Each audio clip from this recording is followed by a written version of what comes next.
Warning. The following is an honest movie review. And the producers of the I Remember Liking That Movie podcast are not responsible for destroying any fond memories that you might have had of the following film. Lights, camera, and action. Welcome to the I Remember Liking That Movie podcast. Remember those childhood movies you loved? We're going to watch them again and find out if they're still as amazing as you remember. Let's get ready to join Anna and Jimmy as they go back and watch those movies you remember being oh so awesomely good. Horror movies that scared. Comedy movies that dared. And action movies so preposterously ludicrous that they defied the laws of common sense. Now, here's your hosts, Anna Santos and Jimmy Coates.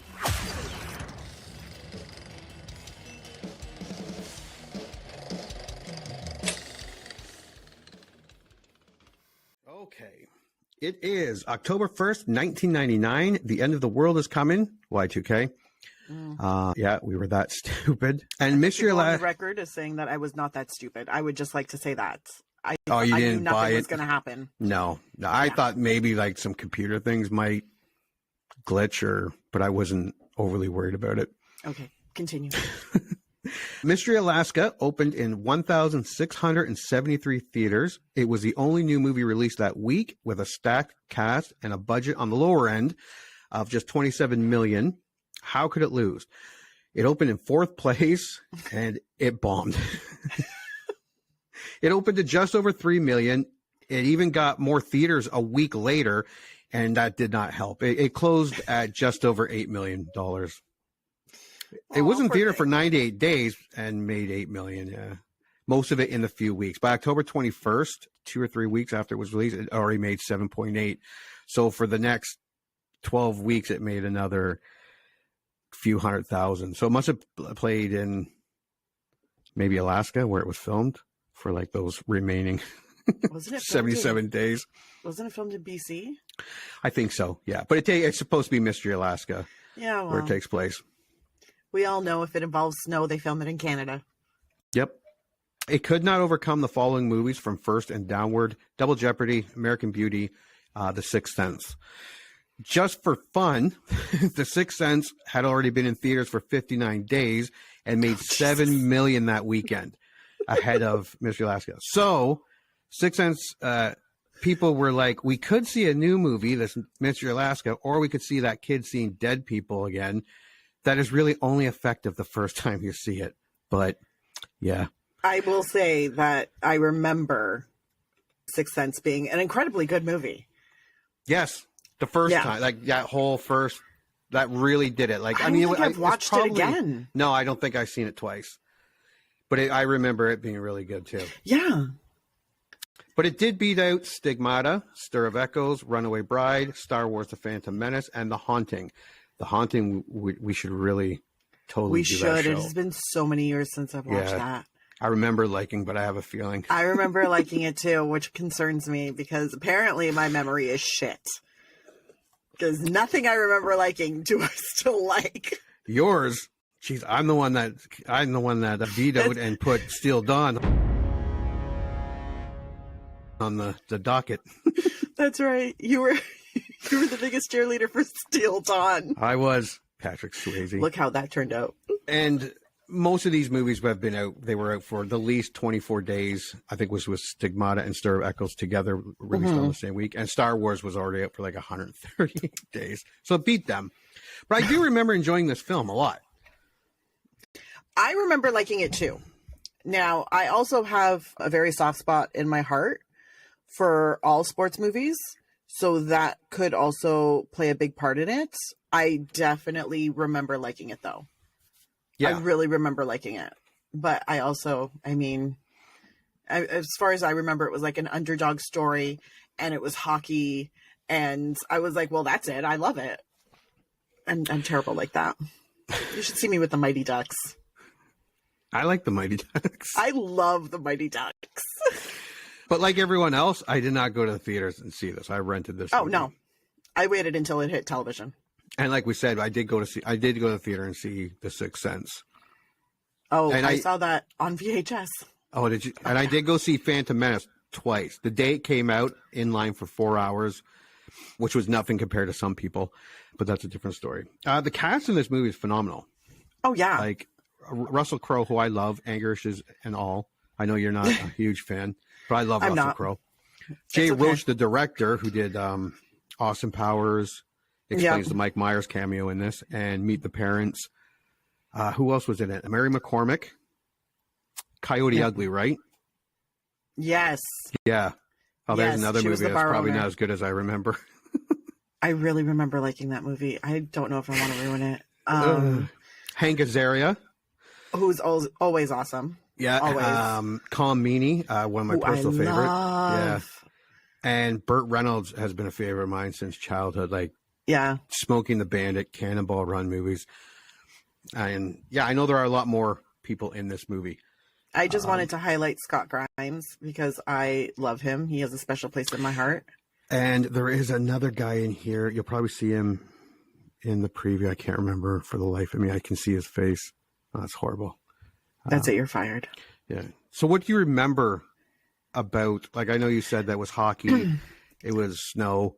I remember hockey, underdog story. It was like God, let me see if I can remember how much of the plot I can remember, because literally I think I saw it maybe once or twice in the early 2000s. So I feel like this should like clarify this for people. So early 2000s, saw it once or twice. Underdog story about a hockey team that nobody thought could win and had trouble becoming a team together. Yeah. But then obviously they win because this is a hockey story. Yeah. It's a sportsman. Woo, look at us go. Nobody believed in us, but look at us now. I remember that. Yeah, I remember it being a comedy drama. I think there was a little more comedy. It wasn't heavy drama. It was just, like you said, everyone not getting along. And I feel like it was a lighter movie. Yeah, that's what I remember. Anyways. And a feel-good movie. It was a movie that you were like, yes, I believe in this. This feels good. So The Tale of the Tape, Mystery Alaska, 1999, is rated R and comes in at a hockey wait of 1 hour and 58 minutes. Damn. So it's kind of long. It's kind of long for a comedy, but maybe that's where the drama plays in. It seems a little long. An hour and 58 minutes feels very long for a hockey movie. Yes. Okay, so here's the poster. A small town on the outskirts of greatness. Yeah, and there you Russell Crowe, Hank Azaria, Mary McCormack, Lolita Davidovich, Ron Eldard, Colin Meady, Maury Chalkin. Oh, yeah, Maury Chalkin was in this, yeah. And Burt Reynolds. So, the taglines, it was the one. A small town on the outskirts of greatness. That was it. That's all you need. Yeah. That is all you need, my friends. The synopsis is a comical tale about the residents of a small, remote Alaskan town and their preoccupation with ice hockey. Excitement comes to the town when, as part of a publicity stunt, the professional stars of the New York Rangers come to Alaska to face off against the local amateur team in a televised match. Some small-town intrigues and petty rivalries must be shelved if the locals are to put up a respectable defense. Reviews. Rotten Tomatoes has 82 reviews from critics, giving it a score of 37%, and an audience score of 25,000, giving it an average of 66. Oh. So again, this is a case of the critics and the audience really not seeing the movie the same. No, not at all. IMDb has 28,000 plus user ratings, giving it 6.7 out of 10, slightly higher than Rotten Tomatoes. So, but pretty much on par. Yeah, the audience. The people have spoken. Yeah. The critics' consensus is the lack of hockey action and authenticity left critics cold. Now, the review highlights, we always go for the most positive ones. And actually, grown-up Mighty Ducks, that isn't meant for kids. Mm-hmm. No matter how stale the storyline, these actors breathe fresh emotion into it. Next one is conveys some of the thrill and ferocity of ice hockey while skillfully folding together multiple personal dramas. Another one is mystery operates under the basic setup of the jock flick, but fills in the spaces with a loose sense of humor and smart human interest. And finally, Mystery Alaska is fun to watch, even if you're not a hockey fan, thanks to an appealing cast and some exciting game scenes. And yeah, we've already talked about this. That's a great cast. It is such a good cast. Yeah. Like I looked up the cast and I was like, I forgot all of these people were in it. And I feel like this is going to be it's going to feel like a new movie to me. Because you know when you watch a movie and you're like, I like that movie. And it leaves you with warm, fuzzy feelings, but you can barely remember anything that happens in the movie. Yeah. That's what happened with me in Mystery Alaska. So I'm looking through the cast. I'm like, Michael Myers is in this. Terry David Mulligan is in this. Okay, so I'm talking about Kevin Durand. Oh, okay. I've become a big fan of his. Oh, Ron Eldridge is in this. Yeah, you said his name. Did I? Yeah. Oh, yeah. Who, by the way... What happened to him? He was a great actor. I don't know. Maybe he did a movie. Took him out. I like Ghost Ship. We should do that one. I remember liking Ghost Ship, but I'm concerned. I remember liking all those ones. Ghost Ship, 13 Ghosts, The Haunting, House on Haunted Hill, that whole CGI horror craze. It was all happened. Just so wonderful. Maury Chaykin is in this. I hope that's how you pronounce his name. So I'm this is amazing. More of them. Also, I had no idea Little Richard was in this. I had no idea either. Okay, so let's watch the trailer. See when he pops up. Little Richard. I don't know. He's on my cast list. Oh.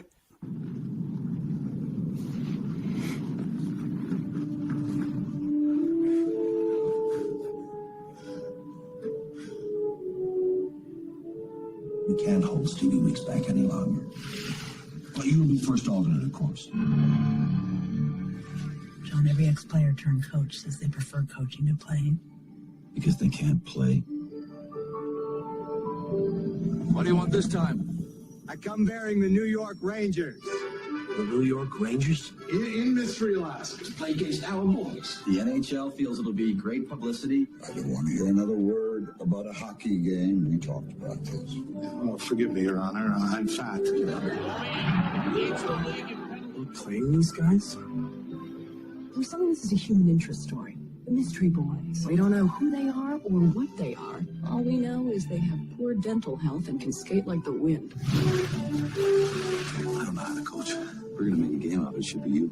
If I'm coaching, I need a captain on the ice.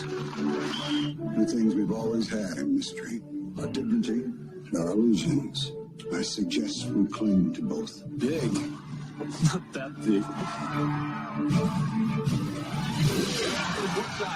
I'm not beaten. Anybody here tired? No! Do not give these guys too much respect. We're in this game! 43 seconds. And then the rest of your lives, you own that time. Like we said, folks, this is a small town. The town's grocer is their best scorer. Their fastest guy is a high school kid. And the captain is the town sheriff. The baby stars!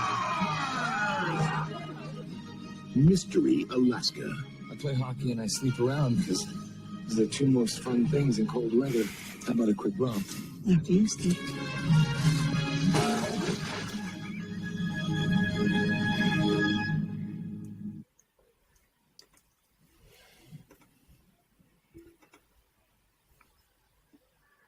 So, what are your predictions for Mystery Alaska? I'm going to love this movie.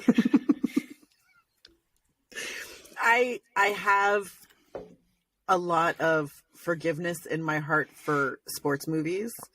And growing up in my house, there were two things that we watched religiously, and that was ice hockey and wrestling. Like, those were our two religions. So when it comes, Catholicism on Sundays, but that's a whole nother story.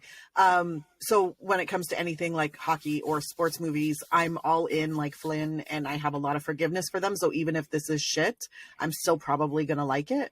However, I do actually feel like I'm going to like it because I also am a big fan of underdogs, like coming out on top and proving their worth. Yeah, I love sports movies too. Doesn't matter. And race car, hockey, football, baseball, doesn't matter. I do like them. Yep. Soccer. Yeah, I'm just expecting and hoping for a sports comedy with some drama. And that's what it looks like. I think it'll be a little heavier on the comedy, and I think the drama will come from the actual hockey play, and the preparing for the hockey play, which I'm very into. I hope so. Yeah. I'm really hoping. Be shitty.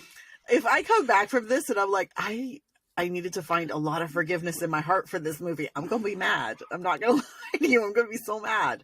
Yeah. But I have a good feeling. I have a good feeling. Not like the feeling I had in my stomach for Steel Dawn. So I have a good feeling. Yeah, let's hope it's not Steel Dawn on Ice.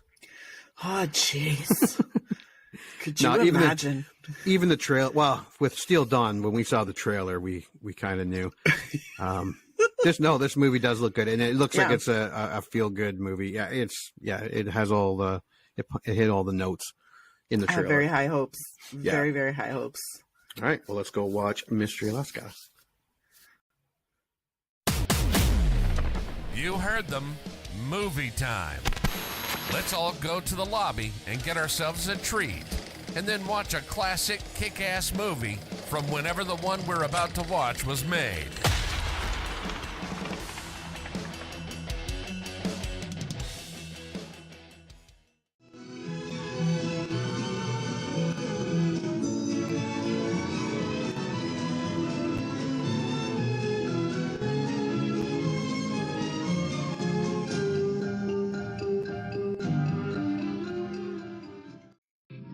And now, on with the show. All right. So, welcome back. We have both watched Mystery Alaska. Your initial thoughts? I love this movie. I love it so much. It makes my heart warm and fuzzy. Well, this movie, yeah, I think we're probably on the same page. I like this movie. I agree with the audience. It was enough of everything to be completely enjoyable.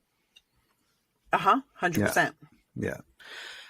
So let's go over the movie. Sheriff John Beebe is one of the townsfolk in Mystery Alaska who plays in the Saturday Game, a weekly hockey game played on an open pond. The entire hockey mad town turns out every week to watch. Donna, John's wife, arrives with the latest edition of Sports Illustrated, which features an article on the town and the Saturday Game. I love that opening with the river and the young Weeks kid skating it. That was cool. I like that it probably before anybody even speaks, every single scene in that opening has hockey in it. Yeah. Like whether it's the kids or Weeks skating or the grocer hitting the tin cans, the kids playing with the net in their driveway. I'm like, it establishes that hockey is premier in this town. Yeah. And it had a feel right off the hop that was very familiar. And by that, I mean, like, it was like comfort food feeling. And this is where we get to see the locker room and them playing the first Saturday Game right off the hop. Mm-hmm. While describing, and then they get they're watching the game and they get the Sports Illustrated magazine. While describing team members' strength, it refers to John as being slow in the feet, but it concludes with a statement that in the ability to skate, the mystery team rivals any team in the National Hockey League, NHL. Judge Burns and his son Bertie get into an argument about the game, with the judge saying that Bertie doesn't play well because he doesn't pass. Again, without this cast, this movie isn't as good as it is. True story. The writing is great, and Sean O'Brien wrote it. I think they brought in David E. Kelly to punch it up, and David E. Kelly knows how to write Like, he's done tons of TV shows, and maybe that's why you get the feeling that it's like not a sitcom or a TV show, but it has that. No, it has like a series feel to it. Yeah. You get to know the characters, and that's one thing I will say for the writing of this movie. Like, you're not going extra deep, but you get enough information about every single character that you feel like you know them by the time you're 3/4 of the way through the movie. Like, you're invested. Yes. You're pissed at the same people. You're, sitting there going, God damn it, skank. Yeah. Like you get invested in the characters. Yeah, absolutely. During the next week, John is called into the mayor's office to be told that he is being dropped from the Saturday game in favor of teenager Stevie Weeks. Again, the critics bitched about not enough action, too long, whatever. This movie was character building and story building right from the hop. So when John is called in and given his walking papers, like, you're like, oh, that sucks. Like, you feel for him. I felt for him because even when they're reading out the article and he's like slow on his feet, and I was like, don't say that about him. He's a good, solid player. Don't say that about him. You don't all have to be fast.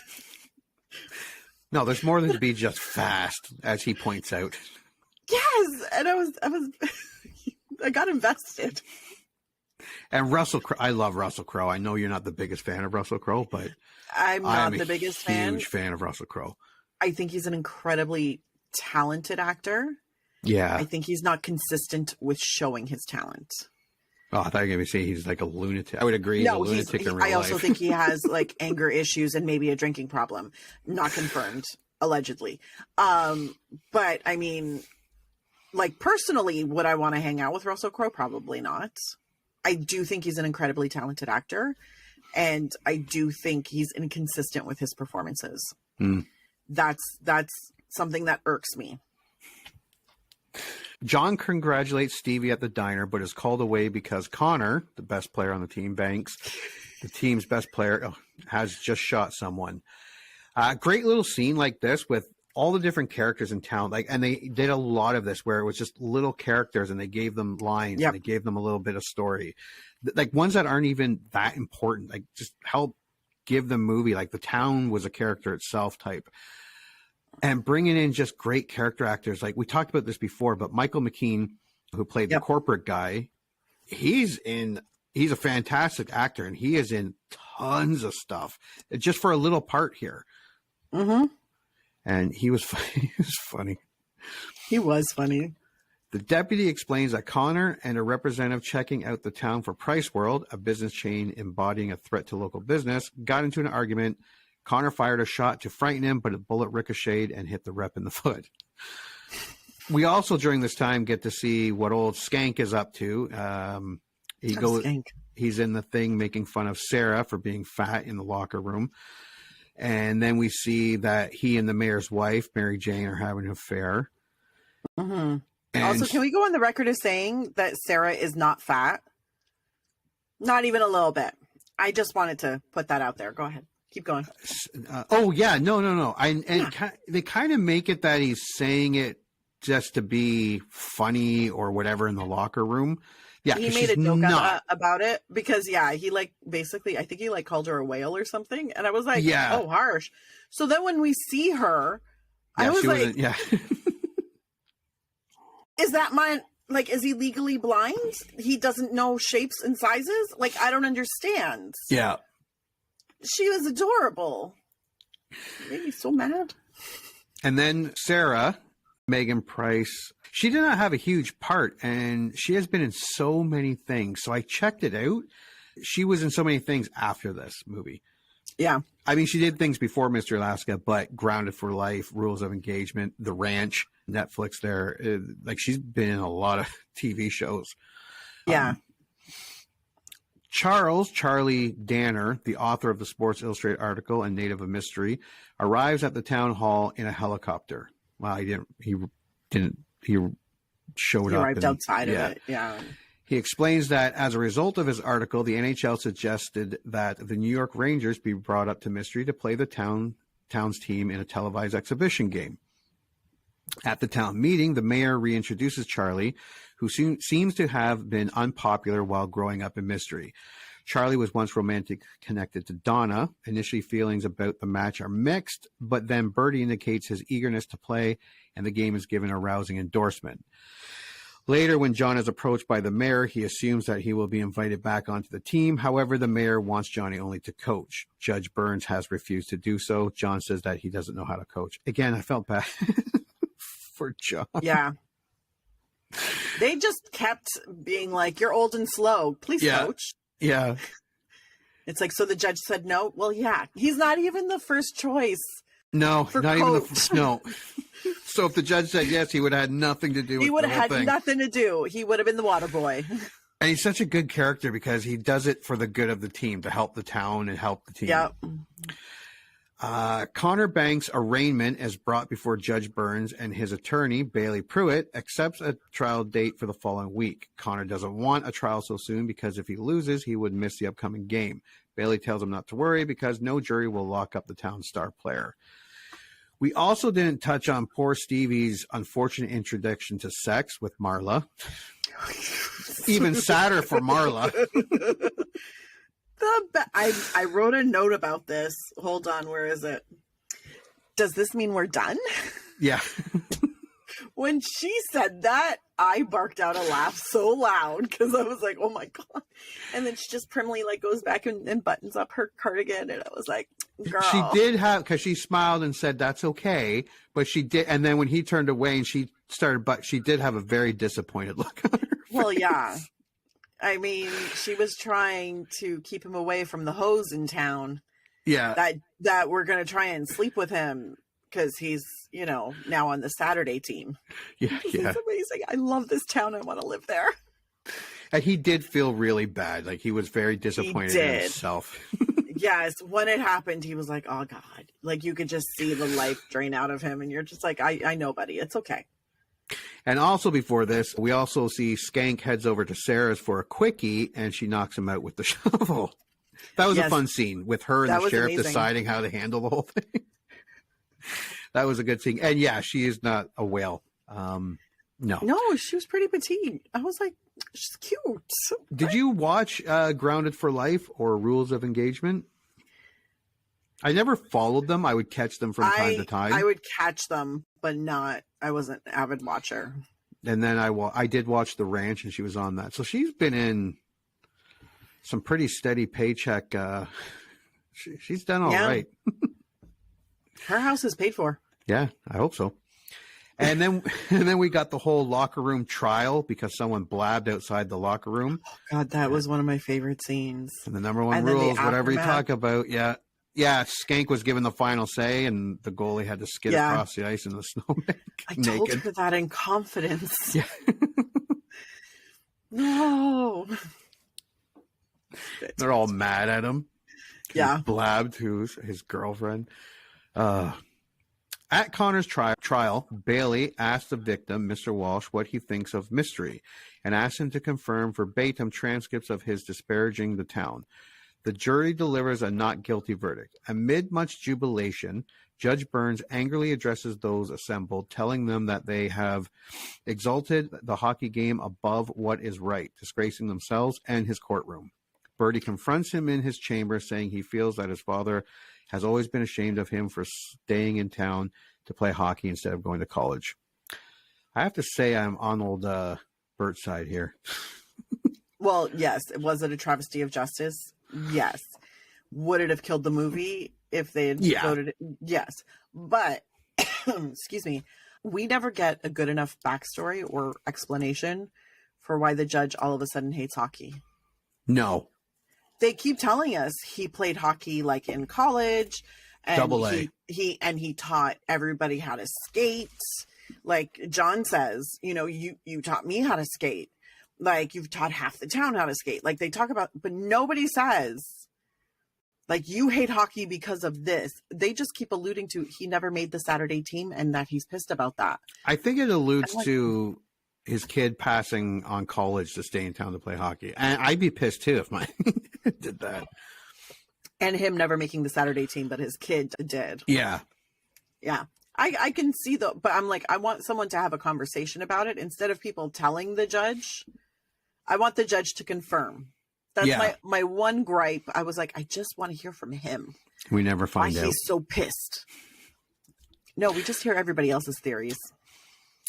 It emerges that the Rangers players are not keen to play the match, which they disparage as a joke. Crew from the TV network arrive. They want to call the team the Mystery Eskimos, to which John and the mayor take offense. John asks Judge Burns to coach, as he doesn't know how to, but the judge still turns him down. We also get the first game without John and the young Weeks playing. The scene right after that, when Marla talks to her mom about the premature ejaculation, it was good. His serpent. She's crying, and then the judge walks in wanting to know why. Like, this is my house. I demand to know what's going on. And she gets mad, and she's like, if you don't leave, I'm actually going to tell you what's going on. And he's like, oh, one of those. It's one of those talks. Yeah, never mind. It's not just my math test was a little hard. I only got a 75. But another great actor, the mom, Judith Ivey. Oh, God, yeah. She's been in tons of stuff, too. So much stuff. Yeah. Preparations for the match continue. It becomes obvious that this is now much more than a game of pond hockey. I also like the newswoman trying to sell them on calling them the Mr. Eskimos, and they're like, but we're not Eskimos. And the best part is they're like, but even the Native Americans that are up here are called the Inuit. The Inuit, like, yeah. They're Inuit, not Eskimos. And she's like, no, you're a bunch of mystery men with bad dental work that can skate like the wind. When she said the bad dental work, I'm like, really? Because all I've seen is good teeth so far. Everyone, so I don't understand. No. Everybody looks adorable. Good teeth. Regular dentist visits. Charlie tells the mayor that the Rangers players have filed a grievance with their players' union, so they are no longer coming. The mayor punches Charlie, giving him a bloody nose. This is more because before this, the mayor found Skank's necklace in the bed. Also, it has gone from a pond hockey game to a new rink, boards, lights, stands. It's becoming a big deal that the town is obviously spending a ton of money. Judge Burns tells Bailey that there is a hearing in New York over the legal dispute. He says it might be useful for Mystery to have a presence and suggests a few legal arguments Bailey could use. So the judge does love hockey. He just thinks his kid's an idiot. I guess. This whole thing, I'm just like... I feel like there was no window into the judge's soul. So we don't get to see him working through his issues. I think this is like the first step. Yeah. Of his like coming to terms with, so hockey's going to happen. Yeah. Then at the hearing, Bailey makes an impassioned plea for the game to continue. Unfortunately, he suffers a fatal heart attack while arguing the case. And that was sad. I was a little upset. It was very sad. I was upset. I forgot he died. I also forgot that he died. Because Maury Chalkin's awesome. He's so good. Yeah. Yeah. And poor Tree didn't know what to do. He was so big and helpless. He's adorable. After the funeral, back in Mystery, it is revealed that he won the case and the game is back on. John confronts the judge, saying that since he sent Bailey to New York, he now has to take over coaching. I don't know if that's fair. Yeah, it's... The judge agrees only if John comes back on the team as captain. So very convenient for the movie. Very, very. And I appreciate that convenience. I really do. I'm obviously glad it happened, but it was a bit of a cheesy scene. Of course. Also, I think the mayor and Mary Jane made up at this time, too, when she went to the ice hut around the same time. They started to, well, let me rephrase. It's not they. He started to warm up a little bit. Yeah. To her, the great big cheater. Yeah. Under the guidance of the judge, the team trains frantically for the match. Also, Skank goes to the mayor to apologize for sleeping with his wife. That was pretty funny. That was actually a really great apology, too. And I was like, dude, look at you taking responsibility. Yeah, because and the mayor, he has no idea how to handle it. Like, he's kind of confused because he is saying all the right things. Like, I'm an asshole, and I'm the one. I only do two things. I fornicate and I play hockey because those are fun. but I wasn't thinking, and I didn't mean to hurt you, but I know I did, so I'm sorry. And I was like, that's actually a really good apology. The Rangers of players arrive and are greeted by the mayor and the townsfolk, who are all amazed at their size. John must deal with Charlie driving drunkenly on a Zamboni. They talk, and Charlie reveals his bitterness towards Mystery, which he believes has rejected him. John points out that bringing the Rangers to Mystery could actually destroy the town if the team were to lose badly. During the match, the Mystery team take time to settle, but eventually go ahead 2-0 in the first period. A lot of complaints by the critics was that there was not enough hockey, and I have to disagree. Like, the last 20, 25 minutes of this movie was the hockey game. Yeah, and it was a good, like, you got a lot of hockey in that. Not only that, the whole movie was hockey. Like, if they weren't shown playing, practicing, shooting, skating, they were talking about hockey. I think because there wasn't enough, like, close-ups of hockey games. Yeah. The critics were like, where's the hockey? And I'm like, dude, there's hockey all over the place. Yeah, there's hockey everywhere in this movie. It's nothing but hockey. Yeah, that's why I love it. Also, one of the goals is scored by Stevie, who impresses the commentators with his speed. In the second period, the Rangers score 5 unanswered goals. Birdie cost the team a goal through his desire to go it alone when he should have passed. Classic sports movie, up, down, come back from behind, all that stuff. I hate when people are like, sports movies are all the same. Yeah, if this was the New York Rangers coming out and winning 18-0, that would have sucked. That would not be the movie that we signed up for. No, Stevie, the young kid, would probably commit suicide. Connor would go back and get his gun and probably go on a shooting spree. There's the judge choking his son. Why didn't you pass? Yeah. Also, the game is great. The judge getting John pumped up in after the second period by saying that he should just play defensive so they don't get blown out completely. And unwilling to accept defeat, Mystery scores 2 goals in the third period, including one from a pass that Birdie makes instead of shooting for the goal himself. Mm-hmm. As the clock ticks down, Connor has a chance to level the score, but his shot hits the crossbar. The game is over with a score 5-4 for the Rangers. And I will tell you, in my head, they won. Like, I remember them winning. So when they lost, I was like, oh. Yeah. And I was very upset with the entire town of Mystery, Alaska. I was like, I didn't see that coming.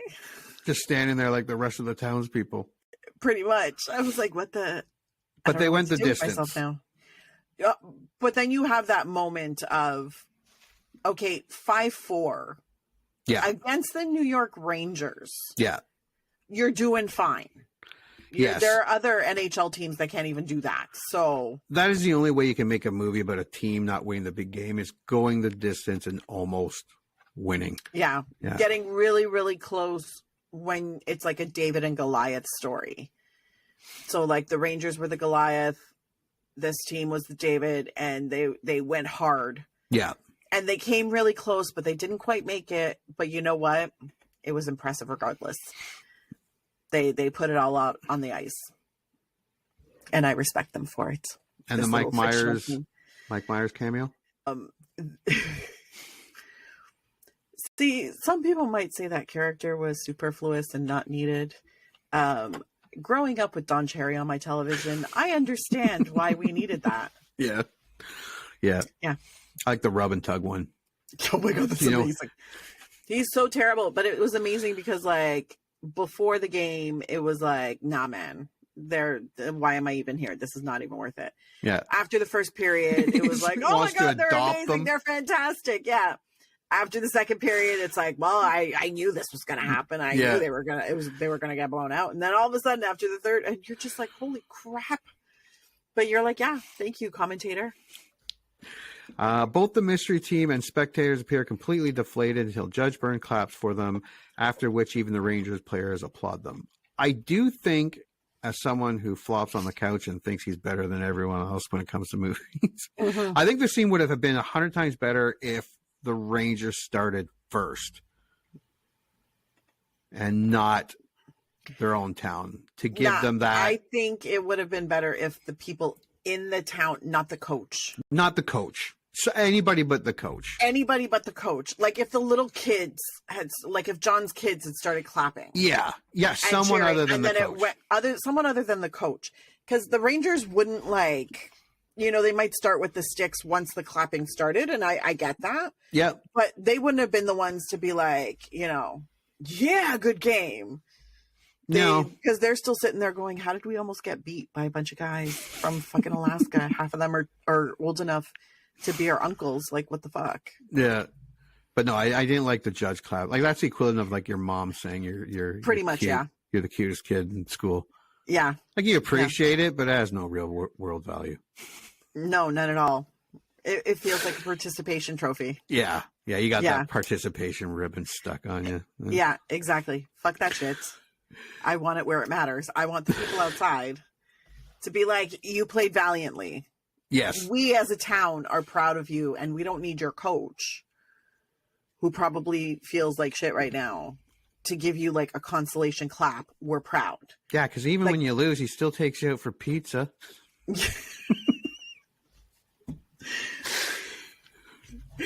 Fantastic.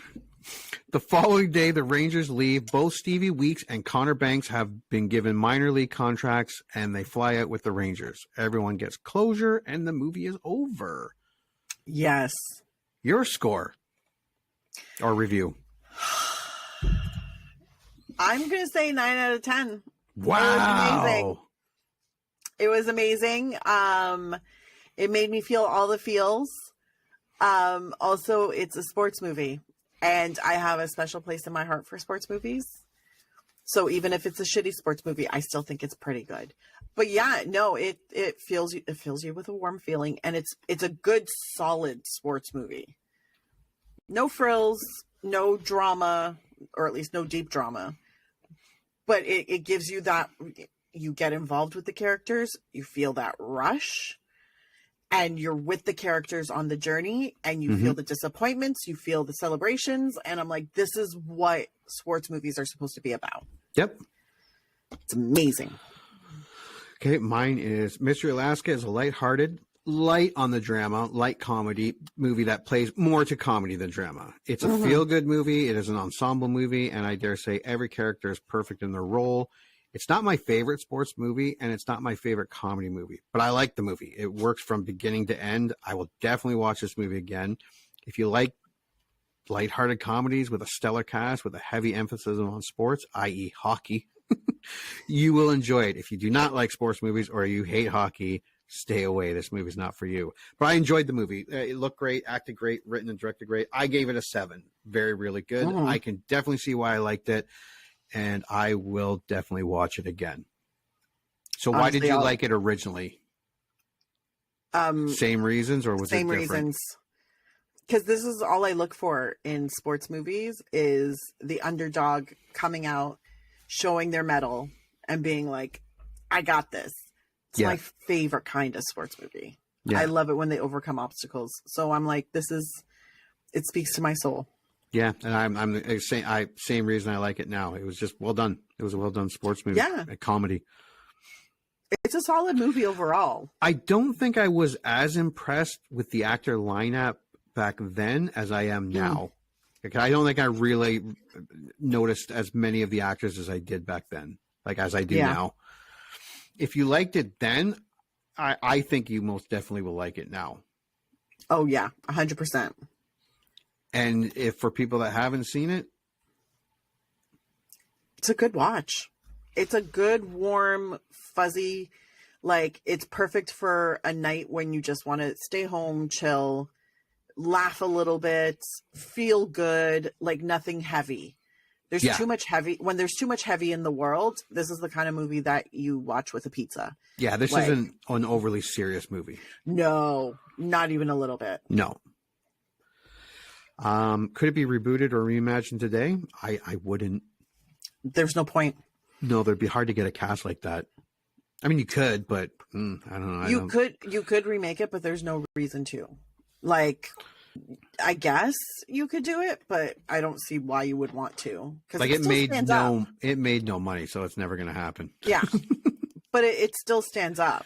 I would say maybe a TV series or a limited TV series could be fun. That whole That town. would be fun. Yeah, like that whole town. That I would watch that. Yeah.